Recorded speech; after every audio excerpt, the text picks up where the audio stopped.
Right AIDS వ్యాధిపై CM Chandrababu ఆసక్తికర వ్యాఖ్యలు చేశారు. 30 ఏళ్ల క్రిందట ఏపీలోనే ఎయిడ్స్ కేసులు ఎక్కువగా ఉండేవని అన్నారు. అంతేకాకుండా హైవేల మీద ఎటు చూసినా సరే కాండమ్స్ ప్యాకెట్సే కనిపించేవని అన్నారు. అప్పట్లో పరిస్థితి తీవ్రతను గుర్తించి అందరికీ కూడా అవగాహన కల్పించాలని అసెంబ్లీని వినూత్నంగా డెకరేట్ చేపించినట్టుగా వెల్లడించారు.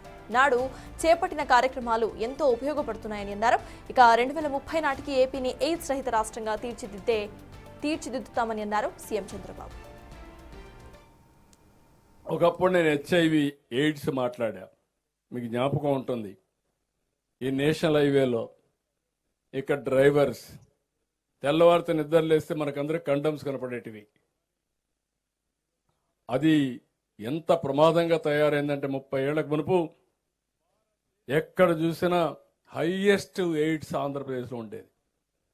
ఫస్ట్ టైం నేను మాట్లాడాను, ఆ రోజు చెప్పా మీ అందరికీ, బ్రేక్ సైలెన్స్, నిశ్శబ్దాన్ని విడనాడండి, టాక్ అబౌట్ ఎయిడ్స్, మీ పిల్లలతో కూడా చెప్పండి, లేకపోతే ఈ జాతి మిగలదని చెప్పా.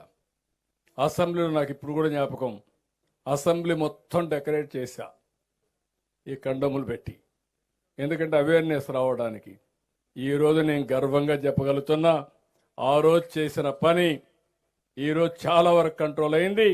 2030 నాటికి భారతదేశంలో ఎయిడ్స్ లేని రాష్ట్రంగా ఆంధ్రప్రదేశ్ రాష్ట్రం తయారవుతుంది. ఒకప్పుడు నేను హెచ్ఐవి ఎయిడ్స్ మాట్లాడా, మీకు జ్ఞాపకం